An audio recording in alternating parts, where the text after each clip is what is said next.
자, 오늘도 귀한 찬양에 감사드립니다. 한 주간 평안하시고 행복하세요. 네. 성도님들도 명절, 복된 명절 되시고 행복하고 건강한 명절 되시기를 바랍니다. 반가운 얼굴들이 있네요. 이따가 마치시고 인사 나누시면 좋겠습니다.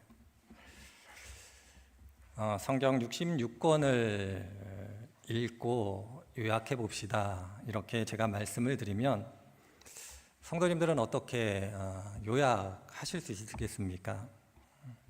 한 문장으로 한번 요약해 보시면 어떠실까요? 한 5초쯤 드릴까요? 창세기부터 요한계시록까지 쭉 읽었다. 그리고 요약해 보자. 그러면 한 문장으로 어떻게 요약해 보실 수 있으실까요? 다 정답입니다. 다 정답이라는 걸 전제를 하되 저에게 물으신다라면 로마서 5장 8절에 있는 말씀을 먼저 한번 보도록 하겠습니다. 우리가 아직 죄인으로 있을 때에 그리스도께서는 우리를 위하여 죽으심으로써 하나님께서 우리에게 주시는 사랑을 나타내셨습니다. 이렇게 로마서 5장 8절에 기록되어 있습니다. 그래서 저는 이렇게 좀 표현해 보고 싶습니다. 제 표현은 아니고 제가 읽었던 글 중에 있었던 표현인데 참으로 그렇다 생각했던 표현이기도 합니다.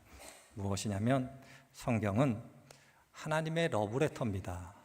이렇게 표현해 볼 수 있을 겁니다. 우리를 향한 하나님의 사랑을 전하는 편지. 하나님이 우리를 얼마나 사랑하시는가를 보여주는 것이 성경이다. 그렇게 저는 요약해 보고 싶습니다. 아마 제가 이렇게 말씀을 드린다면 목사님 그 얘기도 맞네요 라고 동의를 하실 겁니다. 물론 아까도 말씀드렸지만 다르게 답하셔도 다 맞습니다. 그러나 저는 이렇게 요약해 보고 싶습니다. 그럴 때 하나님께서 우리들에게 베풀어 주신 사랑의 가장 극적인 장면은 뭐니 해도 십자가의 사건일 겁니다. 그의 사랑하는 아들을 보내시고 우리를 위하여 십자가에 달려 죽게 하심으로 우리를 구원해 내신 것. 로마서 5장 8절에 있는 말씀처럼 하나님의 사랑을 보여주신 것, 그것이 바로 십자가이지 않을까 그런 생각이 들어집니다. 예수님께서는 이 소명, 하나님의 사랑을 전하는 소명을 그의 죽으심으로 보여주시고 부활하셨습니다. 그러나 예수님은 이 세상에 영원히 계실 수 없으셨고 하늘로 올라가셔야 했습니다. 그래서 예수님은 하나님의 사랑을 전하기 위해서 제자들을 부르셨음을 성경을 통해서 보게 됩니다. 내가 이 세상에 온 것은 하나님의 사랑을 전하기 위함이다.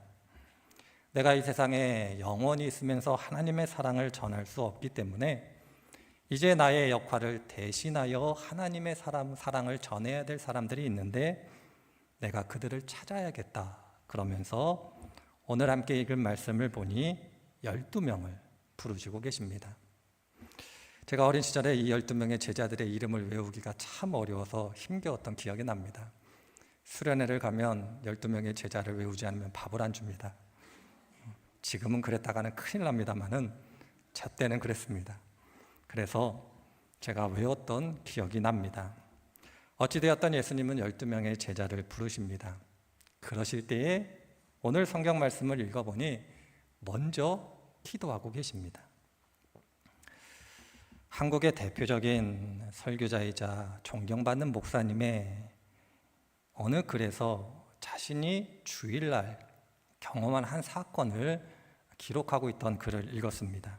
그 내용은 어떤 거냐면 주일을 맞이해서 성도님들과 함께 예배드리고 그날따라 하나님께서 큰 은혜를 주셨다고 합니다. 온 성도들이 은혜를 받았고 목사님도 말씀을 전하면서 자신도 은혜를 받았다. 그렇게 그 글에 쓰고 있습니다. 그리고 예배가 다 끝난 다음 성도님들이 다 돌아간 다음 예배당에 앉아서 하나님께서 오늘 함께 해주심에 대해서 감사를 올리고 있는데 갑자기 공허함이 밀려왔다고 그럽니다. 그래서 목사님이 참으로 당황했다. 그렇게 쓰고 계셨습니다. 죄를 범한 것도 아니고 세상에 마음 뺏겨 세상에 있었던 것도 아니고 하나님의 은혜에 감사함으로, 그것도 예배당에서 함께 예배드리는 그 자리에서 하나님께 감사하고 있는데 갑자기 공허함이 몰려와 이것이 무엇인가, 그렇게 너무나 당혹스러웠고 당황했다, 그렇게 이야기하고 있습니다. 그래서 그 순간 목사님은 하나님께 무릎 꿇고 기도하기 시작했다고 합니다. 이게 무슨 일입니까? 도대체 이게 나에게 어떤 일이 벌어진 겁니까? 하도 궁금해서 기도했다고 합니다. 한참 기도하고 나니 하나님께서 한 가지 깨달음을 주심으로 자신이 깨달은 것이 있다, 이렇게 말씀하셨습니다. 그것은 무엇이냐면 너는 샘물이 아니다, 이렇게 깨달음을 주셨다는 겁니다.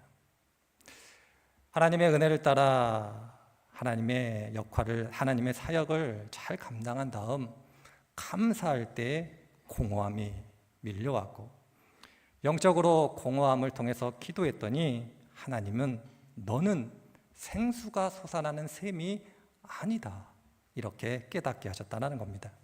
교만하지 않도록 하나님께서 다스려 주신 것이고, 하나님께서 채워주시지 않으면 나누어 줄 수 없다라는 것을 다시금 깨달았다, 그렇게 말씀하고 계십니다.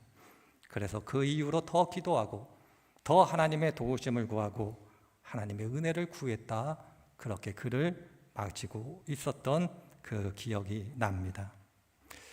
어떻게 보면 예수님은 하나님의 아들이시고 목사님과 달리 생수가 솟아나는 샘물입니다. 그러함에도 불구하고 예수님은 공생애 내내 기도하셨고, 이에 더하여 오늘 말씀을 보니 제자들을 선택하실 때 먼저 기도하고 계십니다. 기도에 대해서 많은 것을 이야기할 수 있지만 오늘 제자들을 선택한 것에 한정해서만 말씀을 드리자면, 하나님의 사랑을 전하는 이 역할이 너무나 귀하고 소중한 것이기 때문에 아무나 함부로 선택할 수 없어 기도한 것이고 하나님의 뜻을 구했다, 그렇게 말씀드릴 수가 있을 겁니다. 12명의 제자들은 예수님이 선택하기 이전에 하나님의 선택을 받은 사람, 그렇게 이해해 볼 수 있습니다. 이 세상을 살아가다 보면 중요한 자리가 있습니다. 고위공직자가 될 수도 있고 기업의 대표가 될 수 있고 어떤 모임의 대표일 수도 있습니다. 이러한 중요한 자리에는 아무나 세우지 않습니다. 보통 세평이라고 하죠. 주변 사람들이 어떻게 이야기하는지 추이 깊게 들어봅니다. 그리고 또 많은 사람들의 추천을 받습니다. 그리고 결론을 내리죠. 세평이 좋고 많은 사람들이 추천하는 믿을 만한 사람, 그 사람에게 중요한 자리를 맡기게 됩니다. 그리고 그에게 많은 기대를 하고, 그리고 그 기대에 합당하게 일하는 것들을 보게 됩니다. 그런 의미 속에서 제자들을 예수님께서 기도함으로 선택했다라는 것은 하나님께 선택권을 드린 것이고, 누구보다도 신뢰할 수 있는 하나님이 제자들을 선택해 주신 겁니다. 일을 잘 감당할 것이고 기대가 되고, 제자들로 인하여 예수님의 사역 역할, 하나님의 사랑이 널리 전파되게 될 것이다, 그렇게 기대하는 것이 당연합니다. 그런데 복음서를 읽어보니 웬 말입니까? 제자들의 모습은 저희들이 기대한 것과 전혀 다른 모습을 보여주고 있습니다. 서로 높은 자리를 달라고 싸우질 않나. 예수님께서 제자들을 짝을 보내서 보내셨는데 열매는 고사하고 비웃음만 당하고 돌아오지 않나. 잠시 잠깐 나와 기도하자겠는데 그걸 못 참아서 졸지를 않나. 심지어 예수님께서 잡혀가실 때에 나는 예수님을 모릅니다, 그렇게 부인하고 도망가는 제자들이 있었고, 부인은 하진 않았지만 두려워 뿔뿔이 흩어졌던 사람들이 제자들입니다. 여기에서 끝났으면 그래도 다행입니다. 하나님의 은혜 가운데 예수님께서 부활하십니다. 그리고 예수님이 부활하셨다, 그렇게 소식을 전했음에도 불구하고 제자들은 의심합니다. 예수님이 기도함으로 하나님의 추천을 받아 선택된 제자들, 하나님이 추천한 사람들이 맞을까요? 어떻게 생각하십니까? 아무리 좋게 봐줘도 좋게 봐줄 수 없는 모습이 제자들의 모습입니다. 아무나 세워도 제자들보단 잘할 거다, 그런 생각이 들어집니다. 그저 지나가는 아무나 데려다 제자해라 그래도 예수님의 12제자보다는 더 나은 일을 감당할 거다, 그렇게 생각할 수가 있을 겁니다. 인성도 능력도 열매도 참으로 한심했던 사람들이 12명의 제자들이었습니다.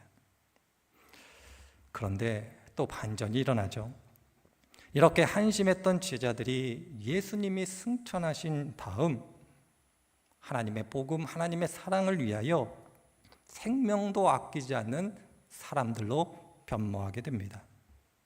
도대체 그들 가운데 무슨 일이 일어날 걸까요? 부활하신 다음 승천하시기까지 도대체 무슨 일이 있었기 때문에 제자들이 이렇게 변할 수 있었을까요? 보통 사람들은 이렇게 이야기합니다. 큰 일을 당하면 사람들이 정신을 차린다고. 맞는 말씀입니다. 제자들도 예수님이 죽고 부활하고 승천하자 정신을 차린 거 아닌가, 그런 생각이 들어집니다.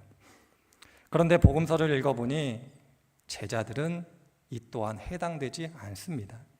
아까도 말씀드렸지만 부활한 이후 승천하시기까지 의심했던 사람들이 제자들이었습니다.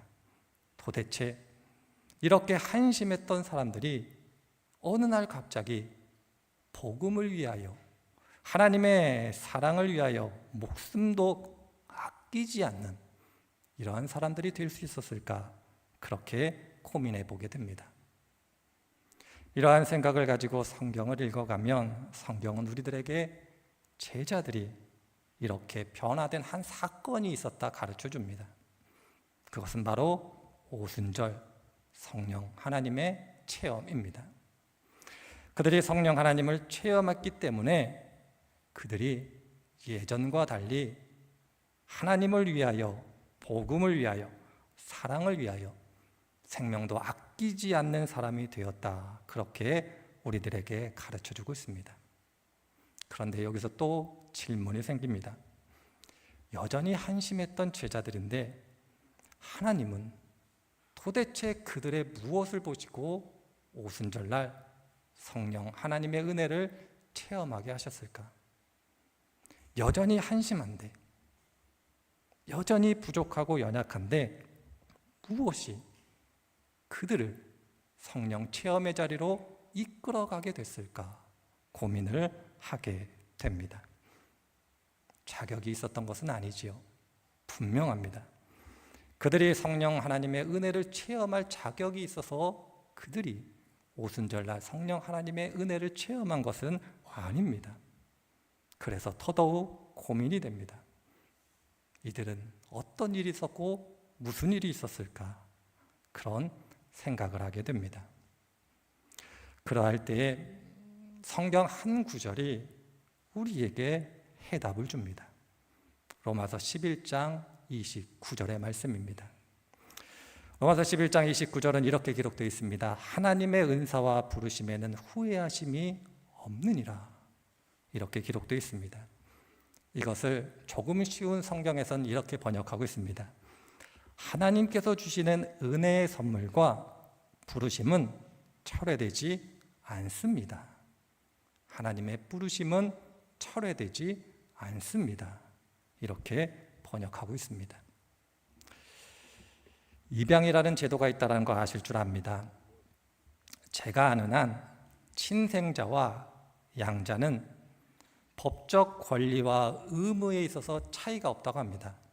제가 궁금해서 법률가한테 물어봤더니 자녀로 있는 한 법적 의무와 권리는 차이가 없다, 그렇게 자문을 받았습니다. 그럼에도 불구하고 둘 사이에는 결정적 차이가 있습니다. 그것은 무엇이냐면 친생자는 어떤 경우에도 가족 관계를 정리할 수가 없습니다. 믿으실지 모르겠지만 제가 어린 시절 부모님께 들었던 표현이 있습니다. 호적에서 파야겠다. 지금은 호적이 아니죠. 가족 관계 부죠. 지금식으로 하면 가족 관계에 부에서 파야겠다, 이런 얘기를 제가 한두 번 들었던 적이 아닙니다. 저도 우리 아이들한테 하고 있습니다. 그러면 우리 아이들이 저를 빤빤히 쳐다보며 얘기합니다. 팔 테면 팔아. 잘 알고 있는 거죠. 친생자는 부모 자식 간 사이가 틀어져 절교는 할 수 있어도 가족 관계를 정리할 수는 없다라는 거 아실 겁니다. 그런데 양자는 그렇지 않습니다. 형편에 따라 파양할 수 있는 것이 양자입니다. 친양자라 할더라도 어느 조건만 되면 파양할 수 있는 것이 양자입니다. 하나님의 부르심엔 결코 철회하지 않는다. 로마서에 있는 말씀은 하나님께서 우리들을 부르실 때에 친생자로 부르셨다라는 것을 의미합니다.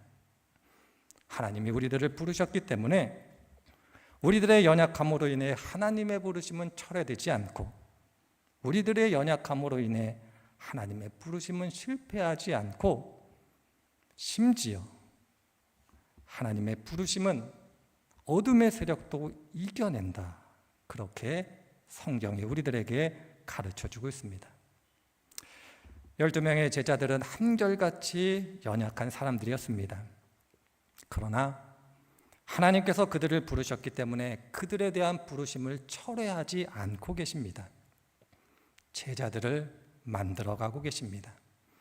그럼으로써 하나님께 합당한 사람, 하나님 보실 때에 아름다운 사람으로 만들어 가셨음을 성경이 우리들에게 보여주고 있습니다. 제자들 뿐입니까?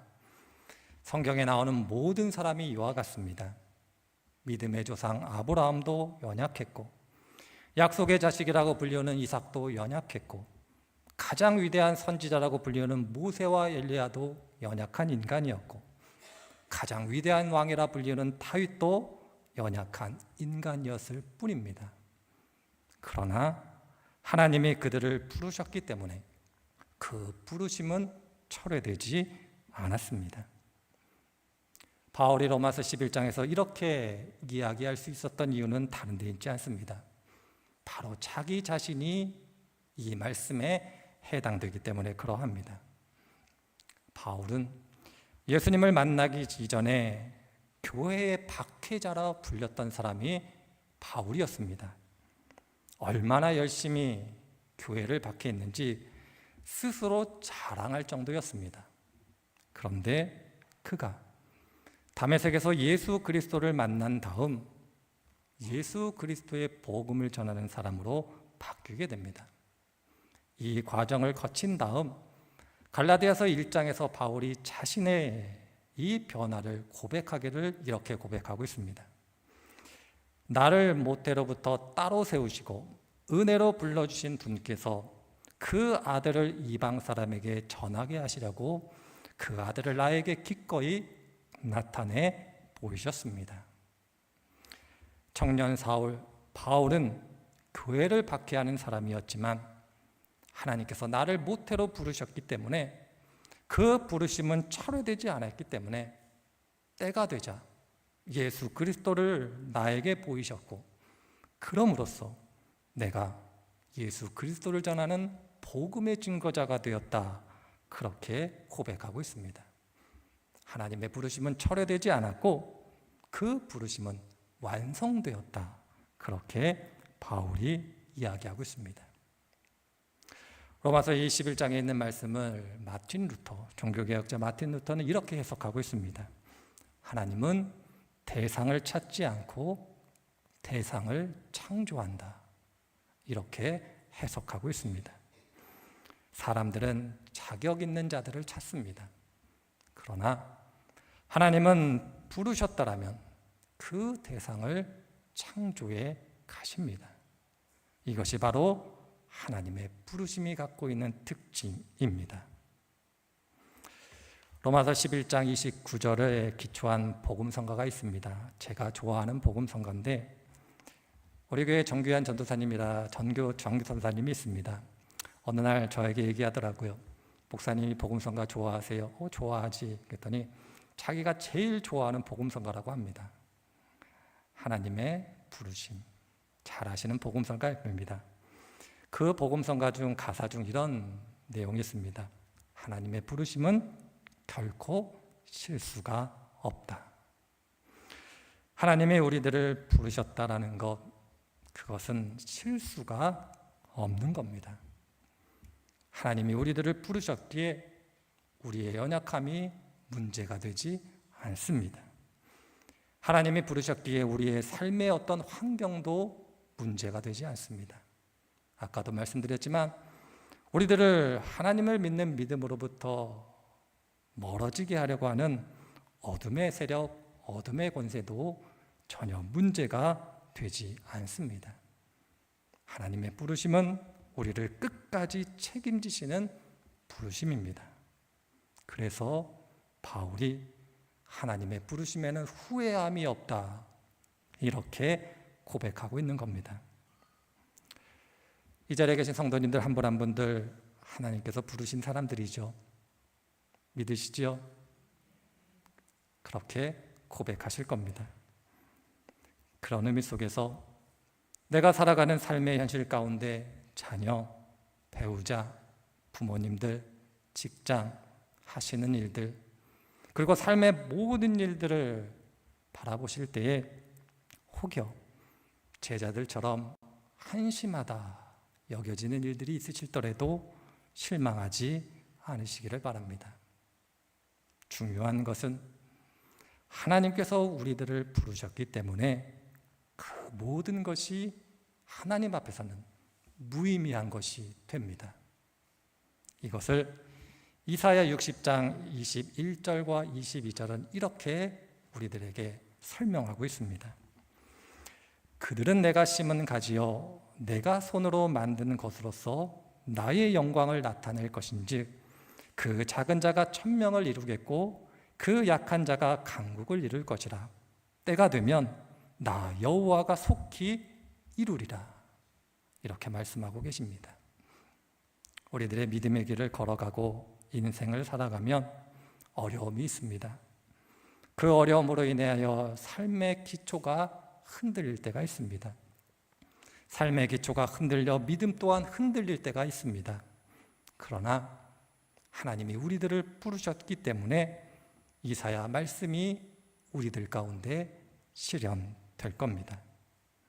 중요한 것은 우리들이 하나님이 부르셨다는 이 사실을 끝까지 믿고 지켜내는 겁니다. 그러면 이사야에 있는 말씀처럼 작은 자가 천명을 이루고 약한 자가 강국을 이루며 하나님의 영광을 드러내도록 우리들의 삶을 다스려 주실 겁니다. 그리고 더 중요한 말씀이 있습니다. 내가 속히 이루리라. 이렇게 말씀하고 계십니다. 한심한 제자들이었지만 부활한 순간까지도 한심한 모습을 보였지만 예수님이 승천하시자마자 그들에게 하나님께서 속히 이루셨음을 기억하시기를 바랍니다.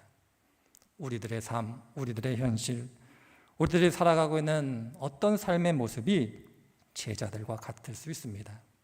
그러나 오늘 주신 말씀처럼 때가 되면 내가 속히 이룰 것이다.